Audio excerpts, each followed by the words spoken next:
நடிகை தேவயானி அவர்கள் சமீபத்தில பவித்ராவோட வீட்டுக்கு ஏகப்பட்ட பொருட்கள் அனுப்பியிருக்காங்க அப்படிங்கிற தகவல் தான் வெளியாகி சோசியல் மீடியால பயங்கர வைரலா போய்க்கிட்டு இருக்கு.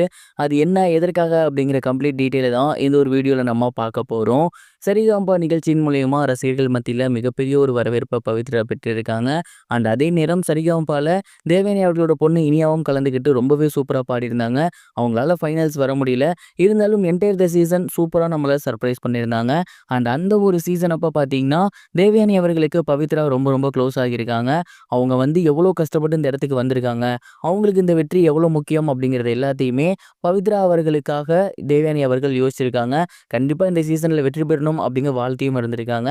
அண்ட் இந்த ஒரு சீசன் முடிஞ்ச நிலையில தேவயானி அவர்கள் பவித்ரா அவர்களோட வீட்டுக்கு ஒரு சில பொருட்கள் அனுப்பியிருக்காங்க. குறிப்பா பீரோ, ட்ரெஸ்ஸிங் டேபிள், இது மட்டும் இல்லாம ஒரு சில ஃபர்னிச்சர்ஸ் அப்படின்னு இது எல்லாத்தையுமே பவித்ராவோட வீட்டுக்கு குடுத்திருக்காங்க. இது எல்லாம் என்னோட சின்ன ஒரு அன்பளிப்பு அப்படின்னு எடுத்துக்கோ. அண்ட் பீரோ நான் அனுப்புனதுக்கு மிக முக்கிய காரணம் என்ன அப்படின்னா, இதுக்கப்புறம் நீ நெறைய இடத்துக்கு போவ. அப்ப நெறைய ட்ரெஸ் வாங்குவ. உனக்கும் வாங்குவ, புள்ளைக்கும் வாங்குவ. அதனால உனக்கு பீரோ அப்படிங்கிறது கண்டிப்பா தேவைப்படும். அதுல மேல் ரோ பார்த்தீங்கன்னா ரொம்ப ரொம்ப பெருசா இருக்கும். அதற்கு மிக முக்கிய காரணம் அது துணி வைக்கிறதுக்காக கிடையாது. உன்னோட அவார்ட் எல்லாம் வைக்கிறதுக்கு. அதாவது இதுக்கப்புறம் நீ நெறைய ஸ்டேஜ் போவ, நெறைய நாட்டுக்கு போவ, ஏகப்பட்ட பாடல்கள் பாடுவ. அங்க எல்லாமே உனக்கு நெறைய பரிசுகள் தருவாங்க, அவார்ட் தருவாங்க.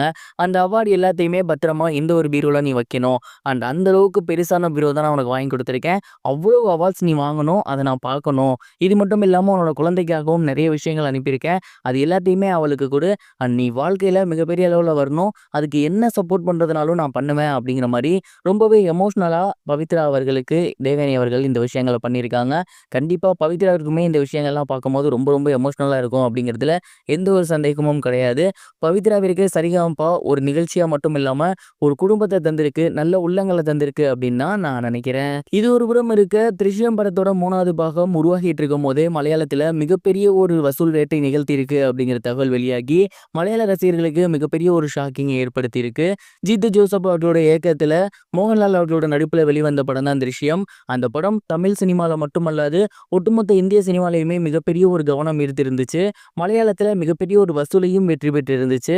அண்ட் அந்த ஒரு படத்தோட அடுத்த பாகம் ரிலீஸ் ஆகியும் அதே வரவேற்பு பெற்றிருந்துச்சு. இப்ப அந்த படத்தோட 3வது பாகம் ரெடியாகி வந்துட்டு இருக்கு. அந்த ஒரு படத்தோட மொத்த உரிமம் மட்டுமே கிட்டத்தட்ட 350 கோடிக்கு சேல்ஸ் ஆகியிருக்கு அப்படிங்கிறதே தெரிய வந்திருக்கு. இத்தனைக்கும் அந்த படத்தோட ஷூட்டிங் கூட இன்னும் முடியல. அப்படி இருக்கையில ஒட்டுமொத்த படத்தோட வசூலுமே மிகப்பெரிய அளவுல வந்திருக்கு அப்படிங்கிறது ஒட்டுமொத்த கேரள ரசிகர்களுக்கும் ஷாக்கிங்கை ஏற்படுத்தியிருக்கு.